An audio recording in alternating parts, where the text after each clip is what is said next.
So Bob Quinn is proven once again, in retrospect, to me, and I think a few other Lion fans, if not the millions and millions of Lion fans, that he absolutely doesn't know what he's doing.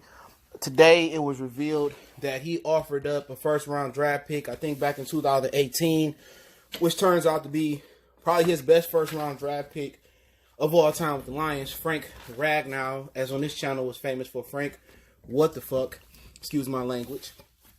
He was going to deal that pick and swap second-round picks, I think the report said, and they come on the screen soon, for Rob Gronkowski, who drastically declined in the 2018 season and then retired. So let's talk a little bit about it. We back. Motor City Sports Talk in the building. Appreciate everybody for checking in. Make sure you hit that subscribe button, bell icon button. Share the video. Don't forget, you can check out the podcast. The link's in the description. We on Spotify, Overcast, Google Podcasts, damn near everything except for Apple. Right now, I'm waiting on Apple to approve. So I will be recording another podcast. If you'd like to get on the podcast, hit me up on Twitter, Instagram, or Facebook. All the links in the description. But Adam Schefter says in 2018, Rob Gronkowski trade. Lions received Gronkowski, a second-round pick, 43. Patriots received a first-round pick, number 20, which was Frank Ragnow, and a second-round pick, number 51. Now, today, Gronkowski, if you haven't heard, was traded to the Bucs, he retired, and now he's unretired to play with Tom Brady. Received Gronkowski in the 7th rounder, and the Patriots received the 4th. So, Bill Belichick, just a man of business, and that's how you got to be.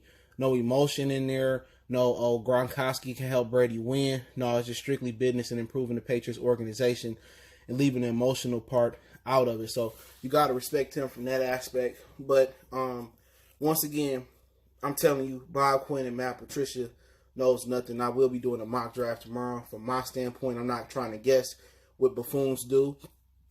But this proves, once again, my theory, they don't know what they're doing. Why would you trade a first-round asset for a broken-down Gronkowski? You worked in that organization, Bob Quinn, Matt Patricia. You knew Gronkowski's body was breaking down. He came into the league broken down, which is why he fell in the second round with back injuries. From leg injuries to back injuries to the whole nine. And that's the guy you was going to trade a first-round asset with. Without Ragnow at center, I mean, that's your best first-round draft pick, and you was willing to get that up for a broken-down tight end. And no matter who comes in for the Lions, the last three regimes, maybe Schwartz, Mayhew, Caldwell, or Bob Quinn, Patricia, for some reason the Lions value tight ends higher than other organizations do. Antonio Gates was undrafted. Jimmy Graham was a second-round pick. Gronkowski was a second-round pick. I believe Aaron Hernandez for the Patriots like a 4th or 5th-round pick or 3rd due to some character issues that we obviously all know. I mean, we can keep going on and on with tight ends that went late.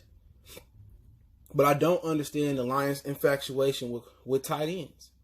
I mean, I can get the infatuation with quarterbacks, running backs, pass rushers, cornerbacks.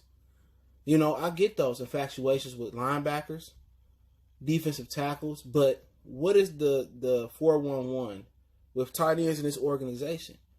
Just like I said before, they tried to give 2 zone corners a big money in James Bradbury and Richard Sherman to come here.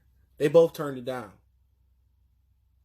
Richard Sherman turned down more money from Detroit to go to 49er land. James Bradbury turned down the same money to go to New York Giants. Didn't really give an explanation, but we know he heard all the rumors and stuff about the organization. They didn't fit what we do. They are zone corners. Patricia is man. And you just don't understand the infatuation with tight ends. Tight ends can do everything, but they're not the main ingredient as part of the championship entree. They are, part of it. But you just don't get Bob Quinn. He is sitting here to sabotage the Lions. Don't forget, the NFL did the hiring process for the Lions. He is here to sabotage his organization. I think Martha Ford wants to inflict, pain on the Lions organization. I truly do. Because anybody that had a right mind, and maybe she old and she don't have a right mind, anybody in her, that's her right-hand man like Rod Wood is, can know Bob Quinn is sabotaging this organization. Bob Quinn took a 9-7 team and voila, magic. Turned it to 3-13, was it 3-12-1 last year? Come on. This is a guy time and time again who keeps making the wrong decision. They don't know what the prototypical player is for these positions that they want. You pass up on Ed Oliver last year for Hockenson? Makes no sense. And you was going to give up your best first-round draft pick at Ragnow for a tight end in Gronkowski, who, God bless his soul, said he did not want to come to Detroit. He did not want to play for another quarterback other than Tom Brady. He should be sending that dude a basket of fruit, a Rolex, a Corvette. He deserves all his salary of 2020. Because he should have been fired. As soon as Gronkowski got here, he wouldn't have produced. He would have had a Hockenson type season. He would have broke down. We wouldn't have had a first round draft pick. He wouldn't have made it. He would have retired. And the Lions could be trading him for a fourth round pick. But you know this organization, when players tend to retire on them and threaten to retire, they don't trade them. So the Lions wouldn't have been smart enough to turn a retired player into an asset. Can the church say amen? Amen. They would have just said, oh, either you playing for us, you're not going nowhere. They did it to Barry. They did it to Calvin. You'd be damn dilly silly. They wouldn't have done that to Rob Gronkowski. Instead of taking a bad situation and turning into an okay situation and getting a fourth round draft pick, they wouldn't have done that. And that's the difference between Bill Belichick and Matty P and Bob Quinn. It's not emotional. It's not no kinship in there. It's not no friendship. It's not no steak and rice, pepper steak and rice. It's not no calamari. It's strictly business. You know, and they would have held on to Rob Gronkowski. And they said, either you play here or you're not playing nowhere else. And Martha would have backed them up 100%. Instead of turning that man into an asset. So we just would have had a retired player that we could have turned into an asset sitting on our roster or sitting in retirement, and Bob Quinn would have held on to him. This dude ain't no Bill Belichick.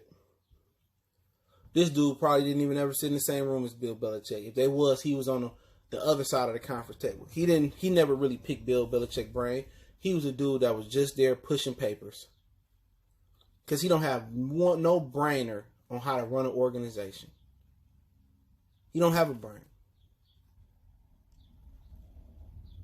And you would have gave up your best draft pick as far as the first round for a broken down S10, 88 Ford S10 truck that came with a quarter tank of gas and was about to run out and quit on you. Gronkowski wouldn't have made it through the season. He would have quit by like week 8. And you would have gave up a first round pick. And Bill Belichick would have drafted somebody. He don't draft too well, but in my opinion, he would have drafted the next superstar or something at that pick with the Lions pick. And they probably paid money to keep that story from getting out there. And then Patriots was like, here, fuck it. Have it now. Bob Quinn on his way back. We might give him a maintenance man position.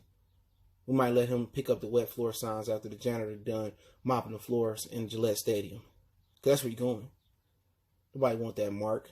He here to sabotage our organization. You know, telling y'all guys, man, don't trust him. My public anymore voice. Don't trust him. Can't trust him. Can't trust Bob Quinn. He's an idiot. So anybody crossing their fingers tomorrow in 2 days, you're going to get takeout. You're going to get Olive Garden on DoorDash, or you're going to go find some Jersey Mike's, or you're going to get a pepper steak dinner, or you're going to get some seafood from Red Lobster before they close. Which that's where I was going today and they was closed.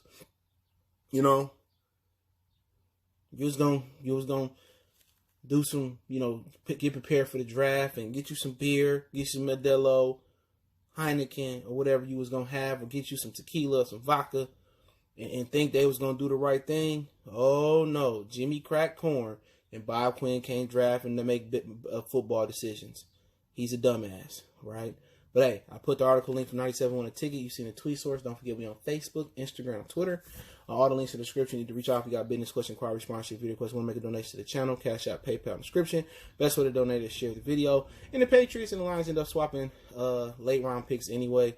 Second round picks anyway. I think the Lions moved up in 4 spots to get Kerryon Johnson But we gone.